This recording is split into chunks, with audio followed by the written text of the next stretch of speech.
Morning dear students. Today we are going to start the new chapter that name tissue.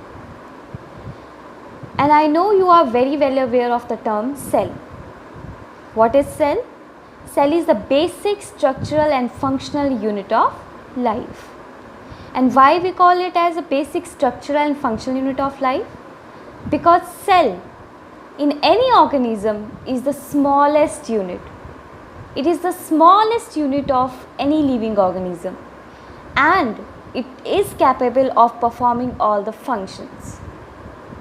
Now when we see or move forward in the level of organization, we will see that cell, they combine together, they aggregate, they form groups to form tissue. Cell is the basic unit, and when the cell they combine together, they form the second level of organization, that is tissue. So simply how to define tissue? We will say that tissue is a group of cells. Now when this second level of organization is approached, that is tissue, we will categorize tissue into two types, that is plant tissue and animal tissue. Today we will start with the topic plant tissue. Now plant tissue is basically, we can categorize plant tissue into two main categories. One is the meristematic tissue and other is the permanent tissue. Meristematic tissue is the tissue, they are made up of very actively dividing cell. They are a combination of very actively dividing cell. They are a group of very actively dividing cell. Actively dividing cell. Now meristematic tissue, since they are actively dividing, therefore they are capable or they help the plant to grow. So we can say that growth of plant is due to meristematic tissue. This is why, because these tissue have the ability to divide. Permanent tissue is the other category of plant tissue.